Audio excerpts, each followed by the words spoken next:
2026 2 பேருக்கு நடுவுல தான் போட்டியே। রাজনীতি, জনপ্রিয়তা আর বিতর্ক এই তিনে যেন এবার আটকে গেলেন দক্ষিণী সুপারস্টার থালাপতি বিজয়। রাজনৈতিক পথচলায় যেই না জোলাল কদম ফেললেন, অমনি জড়ালেন এক চাঞ্চল্যকর মামলায়। তাহলে কি ঘটেছিল সেই দিন মাদুরাইয়ের মঞ্চে? 21 আগস্ট তামিলনাড়ুর মাদুরাইয়ের পারাপাথিতে আয়োজন করা হয়েছিল বিজয়ের রাজনৈতিক দল তামিলাগা ভেট্রি কাজাগমের এক বড় রাজনৈতিক সমাবেশ। হাজারো মানুষের উপস্থিতিতে চলছিল সেই সমাবেশ, আর র্যাম্পে উঠেছিলেন স্বয়ং থালাপতি বিজয়। কিন্তু হঠাৎই ঘটে অপ্রত্যাশিত ঘটনা।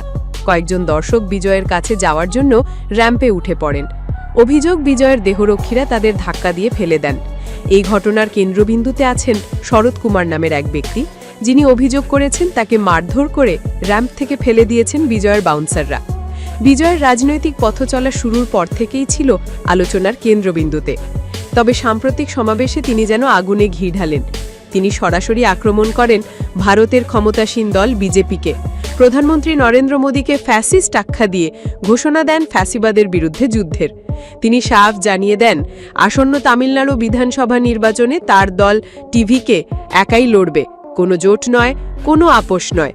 একদিকে রাজনীতিতে নতুন ঝড়, অন্যদিকে বিতর্কের তীব্র স্রোত। থালাপতি বিজয়ের এই মিশন কি সফল হবে, নাকি বিতর্কে হারিয়ে যাবে তার স্বপ্ন?